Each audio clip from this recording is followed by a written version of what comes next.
Hi, I'm Andy Chairs. I'm a sophomore at John Carroll. I'm a Latin American Studies major and also an Arupe scholar. And one of the organizations that I'm highly involved with on campus is our Justice organization. Our highlight of the fall semester is the School of the Americas protest and vigil.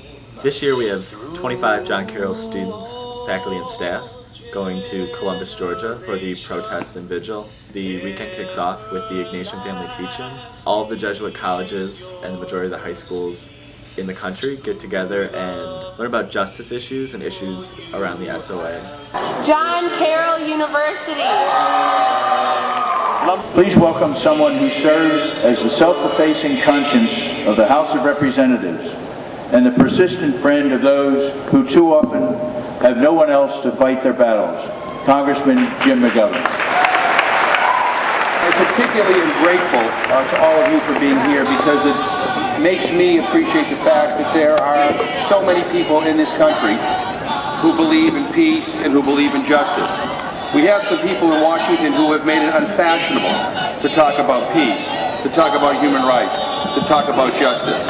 In front of the gates where the vigil and the protest happen on Saturday, there's a more festival atmosphere. There are a lot of booths set up with different organizations talking about different issues. On the stage they have speakers and musicians. People are there celebrating peace. Let me just give you a kind of a brief kind of synopsis of my journey to get here today. I had the privilege of working for a great Massachusetts congressman, a guy named Congressman Joe Moakley. In the early 1980s, he was doing office hours in Boston, and a group of people, students, religious, just concerned citizens, came to visit him with a group of refugees from El Salvador. And they said to him, "Congressman, they have fled to this country seeking sanctuary. We are asking you to do what you can to make sure we don't send them back to a war zone." He listened to these Salvadorans, and he connected with them. And he felt an obligation, a moral obligation, as not only a United States congressman, but as a citizen of the United States of America, to do something to help protect these people. That's what we're supposed to be about. And so he sent me to El Salvador to check things out, 1983, and I witnessed firsthand the brutality of that terrible war in El Salvador. I met people, many of them who are my friends, who lost their lives in that struggle. Students, teachers, priests, nuns, union activists, average citizens in El Salvador who just spoke out against the oppression, who were killed. At the end of that journey, Congressman Moakley passed a bill that provided temporary protected status for Salvadorans to allow them to stay in this country, to allow them not to be forced back into a situation where their lives were in jeopardy. After that bill passed, 1989, 6 Jesuit priests, their housekeeper and her daughter were murdered at the University of Central America in San Salvador.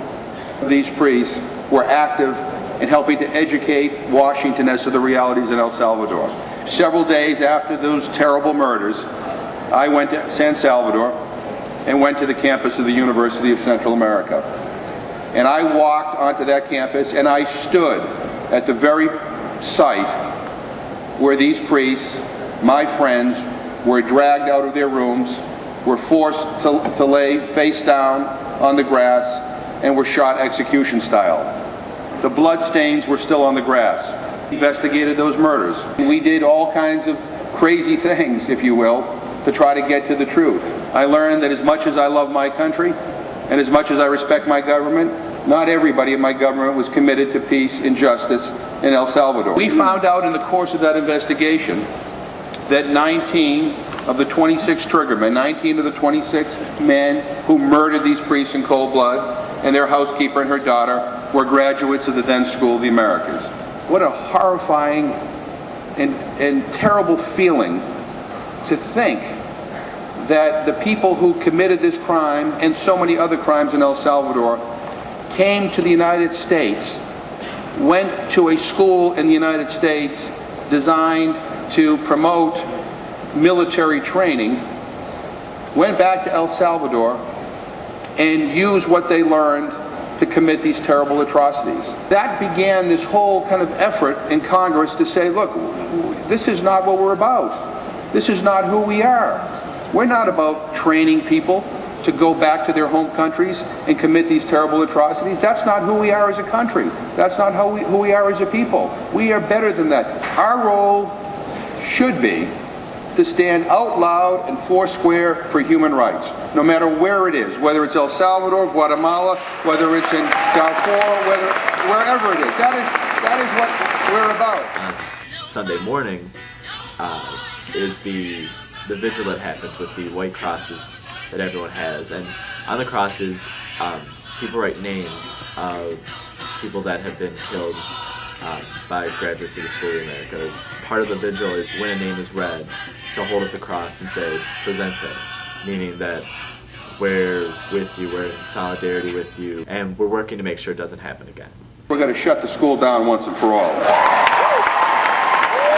Notwithstanding all the pressure from the White House, the vote in the House was 203 to 214. We are getting closer because you and your families and your friends are calling up your local congressmen and congresswomen and you're saying, you know, we want you to vote to shut the school down. And the pressure continues to build and build and build. The crowds here get bigger and bigger and bigger. You know, we are almost there.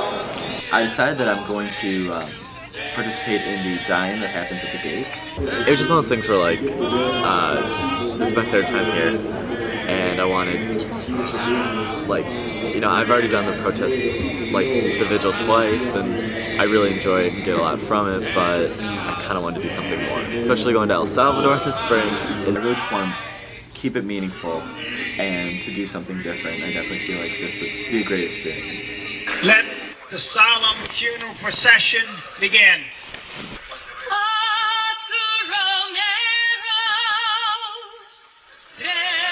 We like walked like through the crowd of people, and they're all holding up their crosses saying "Presente" as names are being called out. I just remember all these people looking at me and realizing that they're not looking at me because I'm a John Carroll student or just a college student or whatever.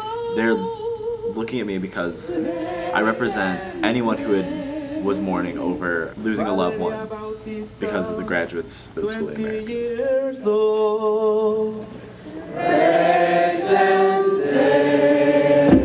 Marco Jose Caro Torres, 23 years old. When I was lying doing the die-in, the one thing that I really noticed the most was the sounds. In the background you could hear the vigil and the names being called and the crowd saying "Presente." The speaker from on the base at one point could hear the sound of crosses being put in the fence, like kind of the rattling noise that they were making. And it's definitely different because I'd been on the other side for the past 2 years, you know, putting my cross in the fence saying "Presente." When I got up from doing the die-in, it was disorienting because I had been lying there for 2 hours. I was surrounded by people. Some people commit an act of civil disobedience by crossing over the fence onto the fort to show their solidarity with people of Latin America.